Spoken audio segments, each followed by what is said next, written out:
You remind me of that first phone call. I remember I remember the words I think that I used when I talked to you, which were, Senator, is it true that you're planning to filibuster on the draft? Which was going to keep the draft postponed, at least as long as he filibustered, couldn't pass it.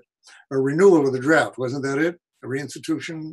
It was renewed in September when they broke my filibuster because Mansfield wanted to let John Stennis save face and Nixon save face. So Nixon agreed to let the draft expire 2 years hence, which was 73. When 73 rolled around, I was still there. And John Stennis, being quite the honorable person, he held to the agreement that the draft would expire. So when I always say that I was instrumental in ending the draft, and that's the terminology that I use, instrumental, because they wouldn't let me get credit. And of course, Nixon got credit. But great about Nixon, in one of the books he wrote to try and rejuvenate himself before the American people, he wrote a paragraph saying that the worst mistake I ever made was agreeing to end the draft. So I enjoyed that. Anyway, I was impressed that this senator, whom I didn't know, I'd read that he was going to filibuster. I had actually tested a couple people.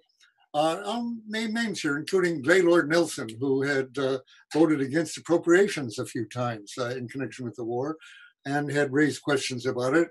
I was kind of testing him whether he was a person to go with the Pentagon Papers. And I tried one thing after another. He brushed them all off.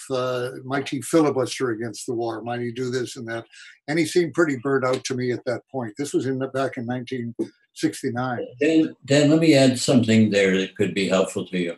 Gaylord was one of the advisors of McGovern. And I had picked up that Gaylord, subsequently, Gaylord is the one that advised McGovern, don't do this. This will destroy your chances of becoming president. So I just learned that from Fulbright when he told me that he had, listen, with Nelson, I got so disgusted with him finally, and I was going to see McGovern later. Or no, yeah, I was going to see McGovern later. So at the end, I got up and I said, Senator Nelson, you've done a lot on the war. You criticized it. There were times in my career when I wish I had done more than I did. And I hope, Senator, you don't finish your career feeling wrong that you had not done more than you've actually done. I left him in I wasn't in a good mood. And I went to see McGovern. And McGovern said he was going to use the Pentagon Papers. He had a very different attitude. And I went through the whole thing with him. But he said, give me a week to think about it. And at the end of that week, he did say he couldn't do it after all. And later when I said, do you mind if we come and discuss at some point? I went in to see him maybe a few weeks later when I was in town. And he said that he had discussed this with a friend, his closest confidant, what you just said, and who had advised him that he shouldn't do it. And he said he guessed, he asked if it was your name. McGovern had earlier said nothing could compel him to reveal my name. You know, he showed the Constitution, speech clause, isn't it, that he can't be questioned about anything he said on the floor of Congress. He said, they can't even question me. They can't make me tell your name, whatever. And so he said, I did, however, tell a friend. And he asked me, was that Dan Ellsberg? And I said, was that Gaylord Nelson? And he had guessed from my little exchange with him that I was the bad guy who was trying to get him into bad waters there. And I didn't hold that against McGovern because he was running for president at that point. And I had said to him earlier that I knew it was very questionable for him to run for president, having put these out. And he said, my source of funding is different from these other guys. And the people who back me won't be bothered by it, he said. But a week later with Gaylord Nelson, he had changed his mind. So here is this guy, Gravel, now, who is going to stick his neck out. And by the way, a very good guy that I dealt with earlier, Senator Goodell, who had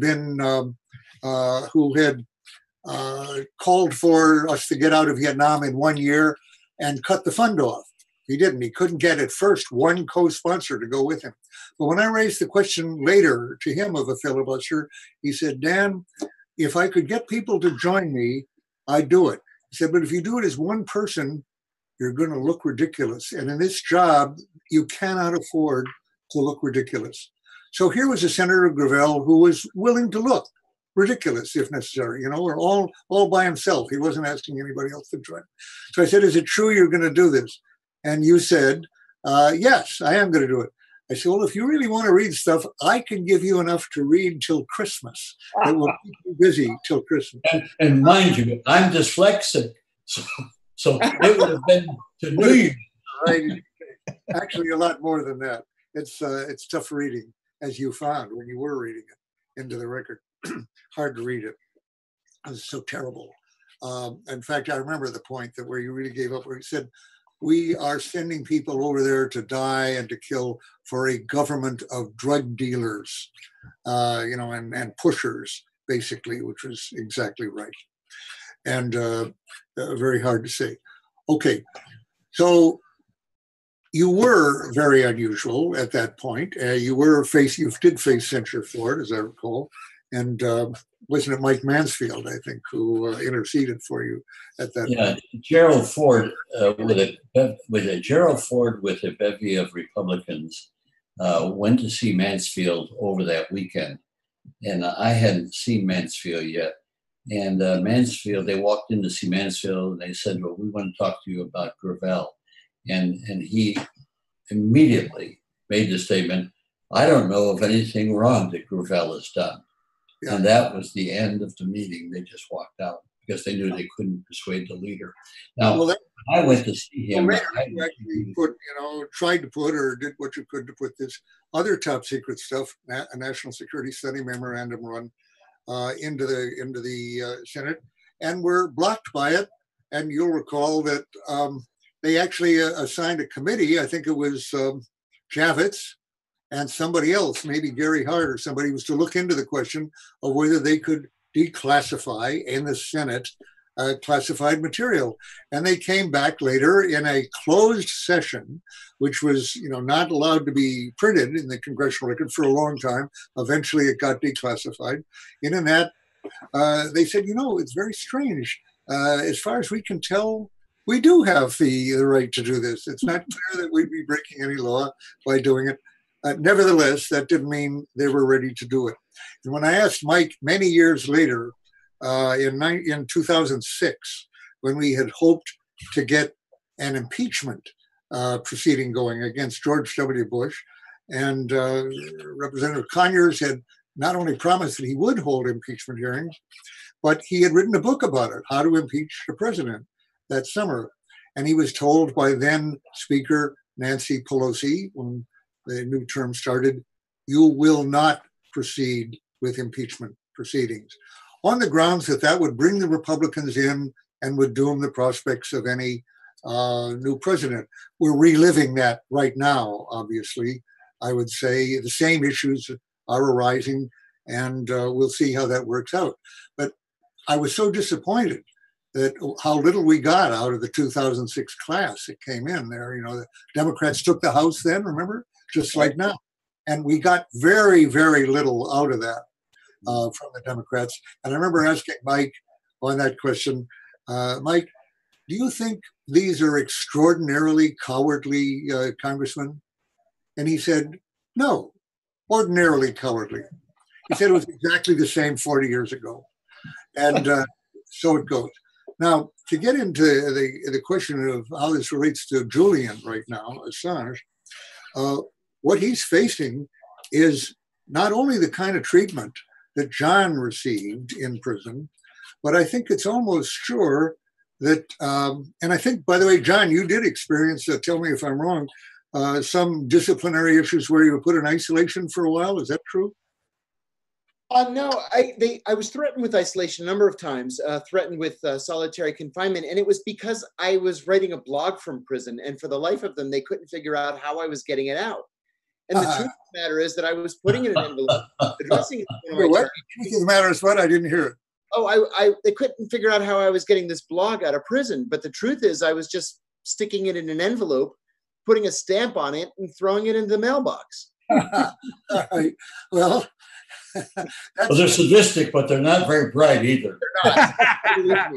The analogy there, though, given what I've said already, I have to leave Julian aside for just a minute and tell this analogous story. When Mike was going to put this National Security Study Memorandum 1, the answers to it, which were answers to questions on Vietnam. They were extremely embarrassing. Written, the questions by somebody who, as they say in the Pentagon, knew where the bodies were buried. So the answers were very embarrassing to the administration, potentially, if they got out. So I gave them to Mike Gravel, and he tried to put them, as I just said, into the congressional record, and they blocked him. This is classified information. We can't put that in the record. Then on May 3rd, 1972, there was an event where we were having a rally. It was during the offensive in Vietnam of 1972. The ARVN, our mercenaries in effect, people we were paying and equipping, were fleeing from Hue and Da Nang south, discarding their helmets and their boots as they ran, which seemed very strange to people. When they read stories about it, they said, what's going on? What is this giving? And I said, having spent 2 years in Vietnam and worked with ARVN troops, I said, I know exactly what they're doing. This is on the steps of the Capitol on May 3rd, 1972. And I gave a talk about it to a good rally crowd. I said, I know exactly what they're doing. They are throwing away American helmets and American boots, which they are wearing, because A, they don't want to be caught, make it clear that they were in ARVN, the people who were working basically for a foreign government, the United States, and that unlike the Viet Cong or unlike the North Vietnamese army, they were wearing the uniform of foreigners. And that was not something they wanted to be caught with, exactly. So it's kind of a... David, let me interrupt a minute. Yeah. Is that meeting that you're talking about at the Capitol, that's when the plumbers were supposed to break your legs, right? That's right. At that very time, you were giving us talk. Ron Dellums was there. Bella Abzug was there. There are a number of people, including some Hollywood people, talking. And it occurred to me, and they had brought up, I didn't know this at the time, but as we were all there on the steps of the Capitol, there were 12 CIA assets, as they call them, from the Bay of Pigs, Cuban Americans who'd been in the Bay of Pigs, who were brought up from Miami with the first money. Actually, the illegal campaign contribution from Dwayne Andreas was spent to take them up to DC. They were showing my picture, and a couple others said, your job is to incapacitate Ellsberg totally. I knew this a year later when it came out during the Watergate, and helped end my trial, actually. But at that time, we didn't know it. None of them knew that they were in the crowd, prepared to incapacitate me totally. But it suddenly occurred to me, since you had just been blocked from putting this material into the Senate Congressional Record, that maybe there was a chance we could get it in the House Congressional Record. So I called over an aide to Conyers in the House and spoke to him and said, here's an idea, maybe you can do this. He went over and talked to his boss, Ron Dellums, and then from my area here in the Bay Area, and then talked to you. And you may not remember this, but you saw me in the crowd and you held up your hand like this. And you said, it's okay, it's going to happen. So when Kiriako was talking about putting it in an envelope, here's what happened. The aide that night told me later, this is 500 pages of top secret documents. So he is copied them. I think he copied them as you had done on a machine, and put them in the hopper for the, just put it in the hopper to be put in the Congressional Record for the next day, because Dellums had said, I ask unanimous consent to extend my remarks. I'll give you some documents. And that's what he did. So he's sitting there wondering what is going to happen now if anybody takes a good look at these documents. He gets a call from the government printing officer, whoever it is, puts out the Congressional Record, and he's afraid they're going to say the jig is up. But the question was, gee, we've never had somebody put in 500 pages before. would you mind if we extend it over 2 days? So they did extend it over 2 days, and there in the House Congressional Record is 500 pages of top secret and secret documents, which the Senate had just decided they couldn't do entirely. So it's exactly like John popping this envelope into the mail and getting it through. But coming back now to, and then they passed what became known as the Dellum's Rule, that you couldn't put in more than 10 or 20 pages without somebody looking at it and getting more approval than they had before. And as far as I know, that's gone on. So we changed the procedure there. Now, Julian would be not only threatened with isolation if he were kicked out of Ecuador, if he's extradited to this country. Before there's a trial or anything else, I am virtually certain that he would be not only put in prison immediately with no bail, but in isolation from the beginning. And he would stay there for the rest of his life. Chelsea Manning had this experience from Kuwait on when she came back, then Bradley, when she came back and was put in prison at Quantico, my old base where I went to officer candidate school and basic school when I was in the Marines. She's in isolation in a jail right there for 10 and a half months. And the only way she got out of that was public pressure and senators, whatnot. Nobody could get in to see her, including representatives who tried to see her. No journalists from the time she was arrested in Kuwait until 7.5 years later. She was commuted. The sentence was commuted by Obama, and she got out at the end of Obama's term. No reporter had ever been able to talk to her. No interview.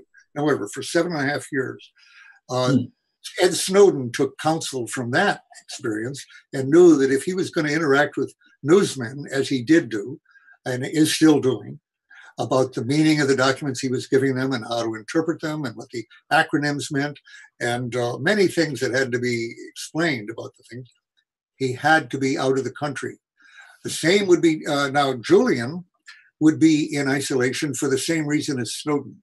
And that is, they were working at stuff that was much higher than the top secret crap that Gravel experienced when he was in the Army. And a lot of the Pentagon Papers are very boring and very nothing, really. 7,000 pages of that stuff. It has a lot of stuff that didn't have to be put out. I put it out so that I wouldn't be accused of having censored the material myself or having redacted it. So I put it all out, even though it wasn't all that interesting. Now, Chelsea and Ed Snowden had information which they gave to Julian Assange, I should say, which Chelsea gave to Julian Assange, which was much higher than top secret. Communications intelligence material, again, you were probably dealing with that to some extent, Mike, when you were a control officer. But this was communications intelligence and intercepts and so forth. They would claim, at least, to worry that each of them had many more secrets that they could tell, especially Snowden. And Snowden, I think, would be in prison for the rest of his life in isolation, so that he couldn't tell people in the general prison population his secrets that he still had to put out, and they could communicate them one way or another. That would be their excuse for giving maximum punishment and setting the strongest possible example to anybody else who might want to sort of follow their heroic example. So isolation would be their fate, I think, essentially for the rest of their lives. And that is regarded, of course, as total torture.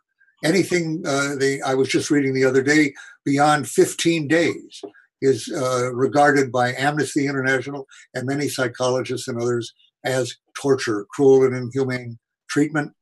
And that's what they would be suffering.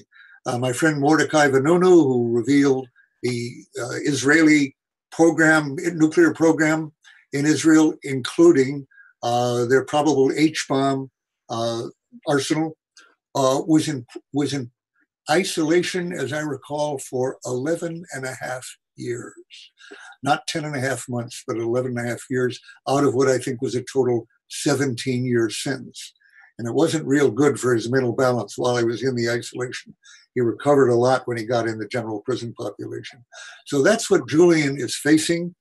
I've been saying for years now, it's been years, that Julian has been, in effect, incarcerated one way or another, that he was absolutely right in believing, in my opinion, that he would be extradited and that he would suffer this fate after a trial which would not be a fair trial.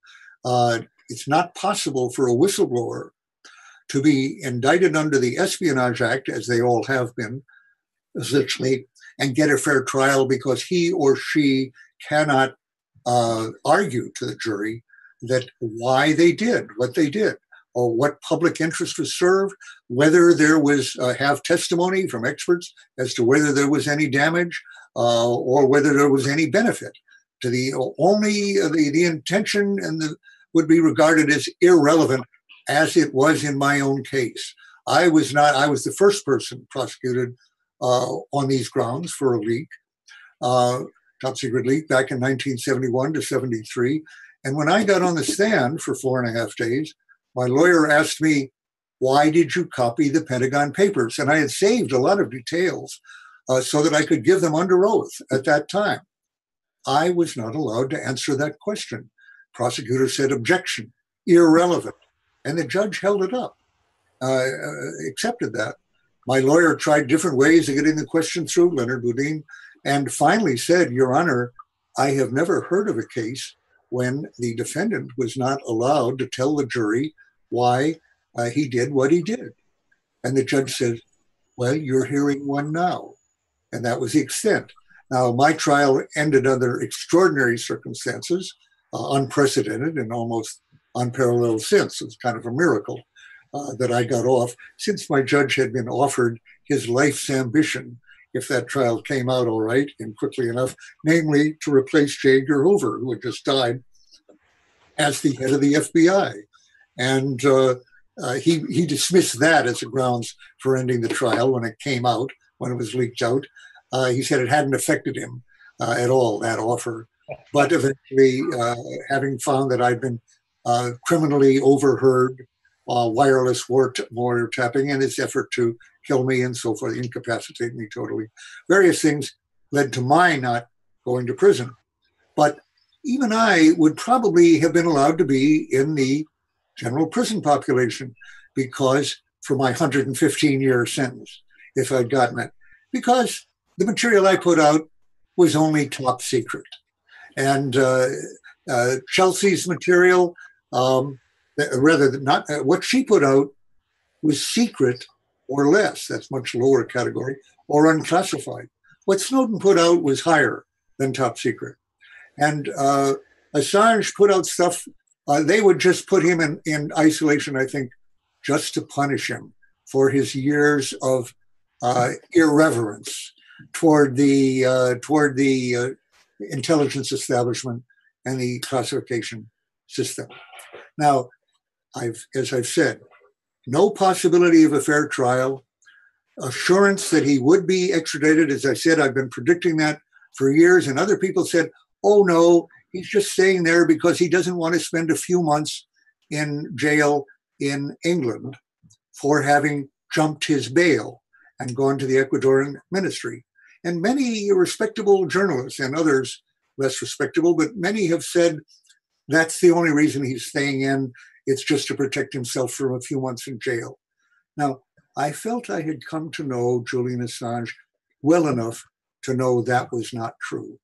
That he, in fact, when he told me that he was absolutely prepared to go to jail in Britain for a matter of months or even a year or two, I forget what the maximum he would have faced for that.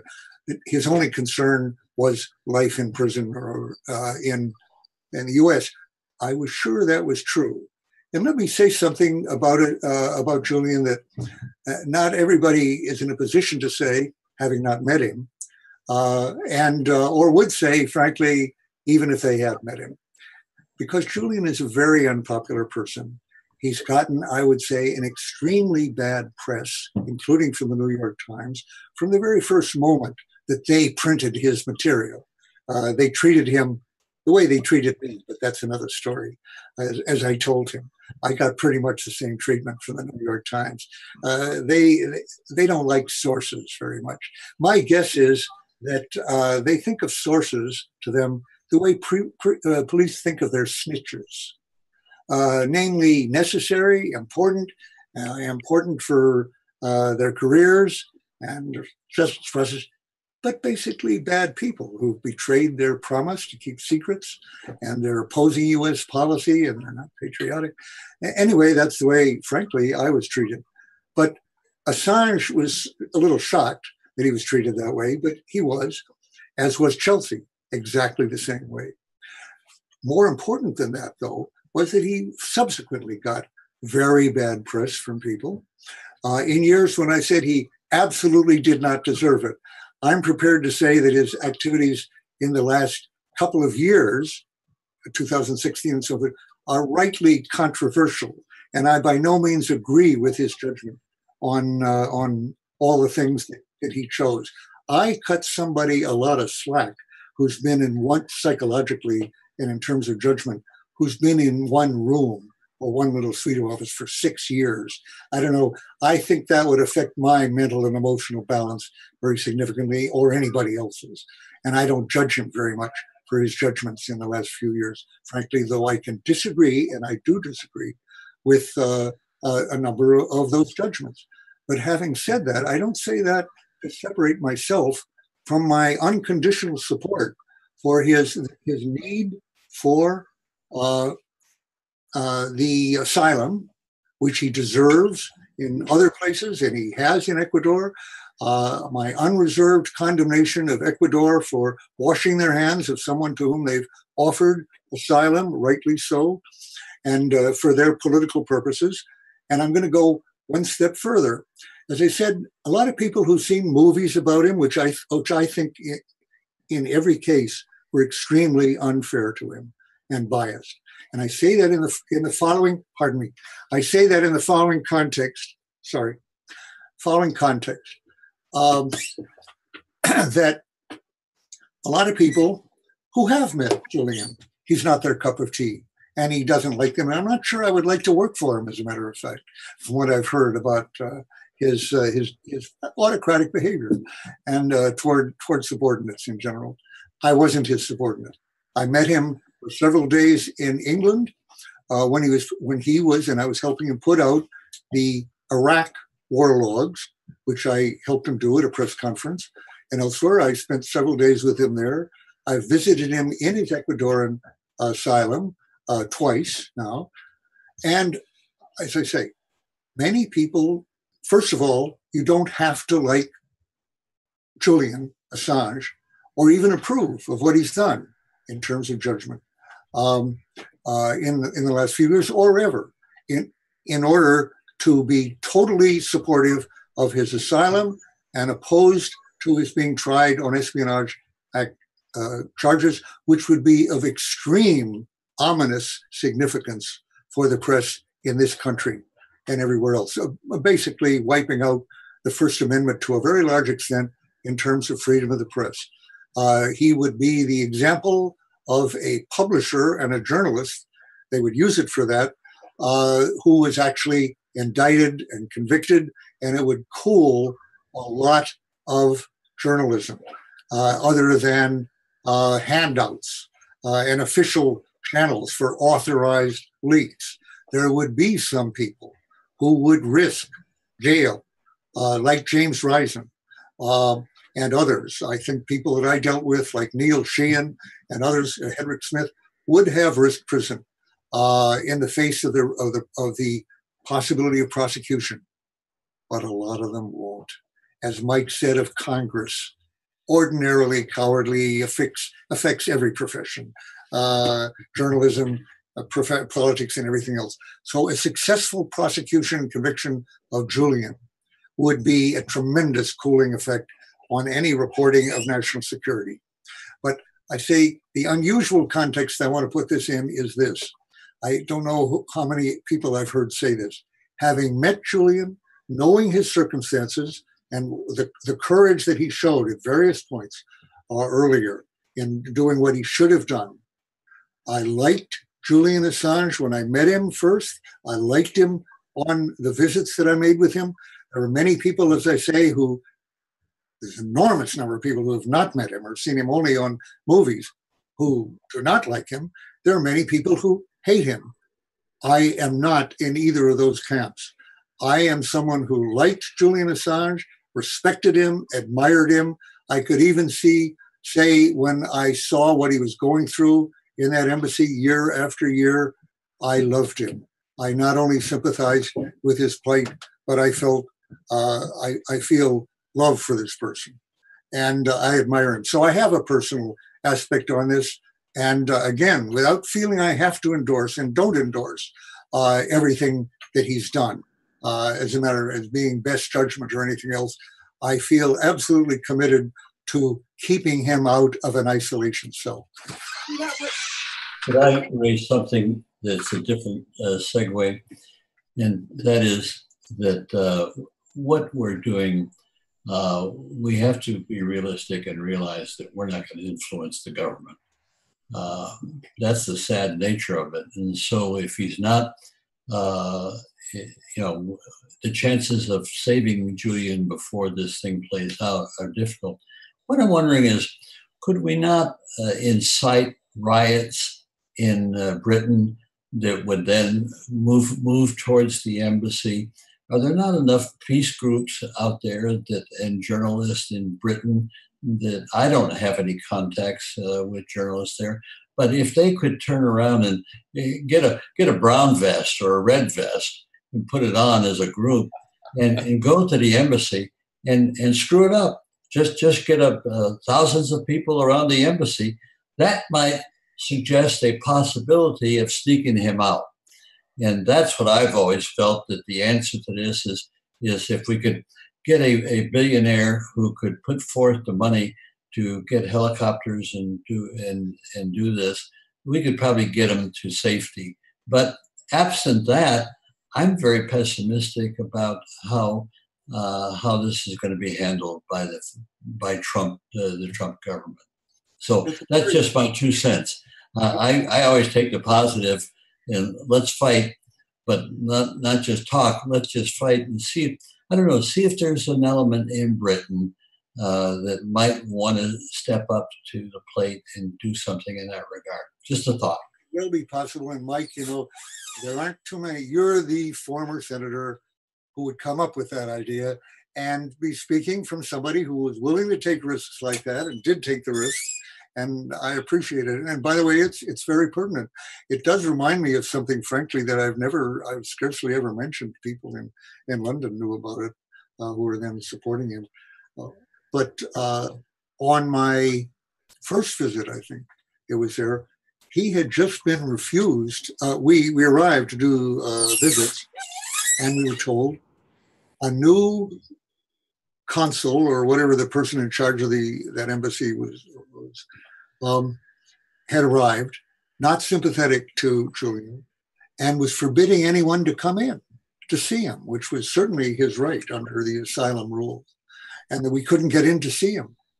And so I had decided that, and I said it on the phone, which may have been very helpful to some of the people we were working on. I said, I'm going to go tomorrow morning and I'm going to sit in front of that doorway at the embassy and nobody's going to get in except over my body until they'll have to arrest me.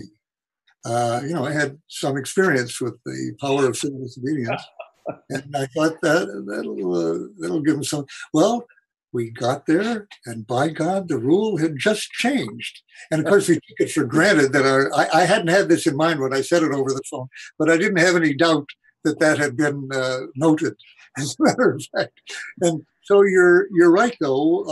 I think actions like that would be absolutely appropriate. Find creative ways to bring the attention of the people. As I said earlier, the idea that that there was a secret indictment was being dismissed as paranoia and grandstanding by Julian and his lawyers for a long time. I was sure that was not the case. Well, now we know it isn't. They made a mistake and they admitted that they have indicted him. So that has vindicated that thing, which has gone on for years now, is did he have a basic need to stand on his asylum rights and stay in that place? Well, one last thing, my wife just came down to call me. I'd promised her I would get out at this time, but I think I have to put that off and to make the following point. They have said, Ecuador has admitted, I'm sorry, the British have assured them that they will not send him to a place where he faces a death penalty. Notice, I did not face a death penalty. Chelsea Manning did, essentially. And Ed Snowden, they might or might not choose to do that. But that's in this country. It depends on the charges they raise. Well, the US is, of course, a place where he would potentially face the death penalty. So the question in my mind is, Ecuador is saying now, we've been assured that that's not an issue. They haven't come right out and say, that I know of, that means that he can be sent to the United States. A way around that could be, we have been assured that we won't seek the death penalty on these charges. But that's pretty, and that they might take as reason enough. Okay, in theory, we don't extradite somebody to a place that can face the death penalty, but in this case, he's been assured he won't get those charges. In the case of Chelsea Manning, her charge list definitely included a possible death penalty. But the prosecutor said, we won't go that far. We will not ask for the death penalty. But it was very clear the judge, and he didn't have a jury, she didn't have a jury, the judge would make the decision on sentencing the end, and the judge could have decided to give the death penalty. The prosecutors would not bind the judge's hand on that. So there's a lot of murkiness here. I want to repeat, there's no question in my mind that he should not be sent to the United States here for 10 different reasons, but one of which is that he could not possibly get a fair trial. We don't have an Official Secrets Act as Britain does, and whether that's fair or not, if he'd violated British law, if he had done this in Britain rather, it would be fairly clear that he had violated the Official Secrets Act. The same would have been true for me. But in our country, we don't have an Official Secrets Act. Why not? We had a revolution. We didn't pass the Official Secrets Act that British did. We have a First Amendment, which very few other countries do have, and Britain does not have, as a matter of fact. So we don't have an act that is regarded as constitutional under which he can be tried.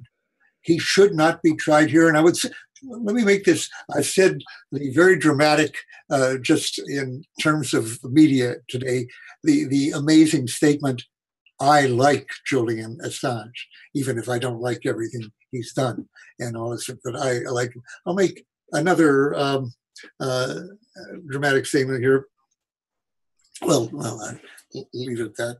He should not be sent back. It would not be fair to do so. He deserves strong support. And as Mike Gravel just said, that definitely includes the possibility of acts, non-violent acts of protest and obstruction. If these wrongs are waged against him, that is very much in line with what should happen. I just remembered, I agree with you, Ray, totally, with everything you said there. It occurred to me what I was about to say, the other dramatic thought I would say, which slipped my mind as a senior moment since I'm 87, much older than you, Ray, and almost as old as Mike Gravel. It was this. I would be just as strong, this is going to be hard to believe, but it's true. I would be just as strong against the extradition in the same circumstances of Stephen Bannon, or anybody else I could name, a journalist, or I would be as strong against the stopping of publication of Breitbart News, which is totally a purveyor of vicious, racist, terrible, inflammatory stuff under the Espionage Act, let's say. as for Mike Gravel or Tom Drake or Justin Radick or any of the other people who have faced that issue. It's not a question of politics. And I really do trust myself that I would be as strong to oppose that abuse of the Espionage Act against these people with whom I totally disagree their politics as I am with Julian Assange. Thank you, Dan. If Steve Bannon wants to hold me to that, I don't want to shake his hand, but I will support him in a fight like that.